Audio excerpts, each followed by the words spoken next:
पाकिस्तानियों के दिल में खान साहब थे, है और इंशाल्लाह रहेंगे। मैं अपने सारे पाकिस्तान तहरीक इंसाफ के और पाकिस्तान के अवाम को खान साहब का ये मैसेज जो आज उन्होंने दिया है वो पहुंचाना चाह रहा हूँ। आपका कप्तान हशाश बशाश है, उनको इस कन्विक्शन की कोई परवाह नहीं है। उनको पता है कि ये एक बोगस केस है। जब आज़ाद अदलिया के सामने इसकी अपील जाएगी इंशाअल्लाह ताला खान साहब एक्विट होंगे।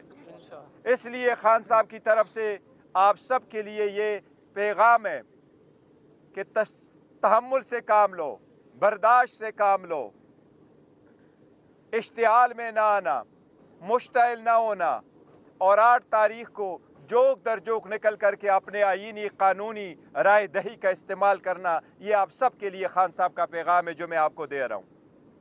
खान साहब यही कह रहे थे, बड़े खुश थे कि आपका कप्तान नहीं टूट रहा, आप तहम्मुल मिजाजी का मुजाहरा करें। ये खान साहब का साइपर से रिलेटेड आप सब लोगों के लिए पैगाम है।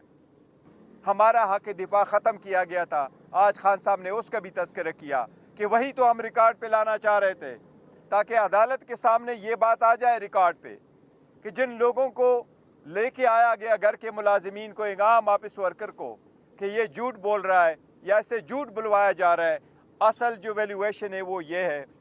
लेकिन उसमें भी हमारा हक दिफा ख़त्म किया गया है। अब कल उसमें 342 बयान के लिए रखा हुआ है खान साहब की, लेकिन आपको पता है दीवार पे लिखा सबको नज़र आ रहा है। और जिस तेज़ी से 8 बजे तक अगर अदालत ऐसी अंधेरी में सुबह जाते हैं और अंधेरी में आते हैं तो आप कुछ भी एक्सपेक्ट कर सकते हैं। लेकिन हम एडवांस में मैं फिर भी अपने सारे फॉलोअर्स को, पीटीआई के वर्करों को, सपोर्टरों को, कैंडिडेट को, अपने वेल विशर्स को कह रहा हूँ कि तहम्मुल और बर्दाश्त और मुश्तइल ना होना, मायूस ना होना। आपका कप्तान स्ट्रांग है, इंशाल्लाह वो स्ट्रांग रहेंगे, वो नहीं टूटेंगे। हमने इलेक्शन हर सूरत करवाना है, मुखालिफिन को इलेक्शन से भागने का मौका नहीं देना है और इंशाल्लाह इलेक्शन होंगे, हम मेक श्योर करेंगे फ्री फेयर एंड ट्रांसपेरेंट हो। लेकिन अदलिया से हम बार बार दरख्वास्त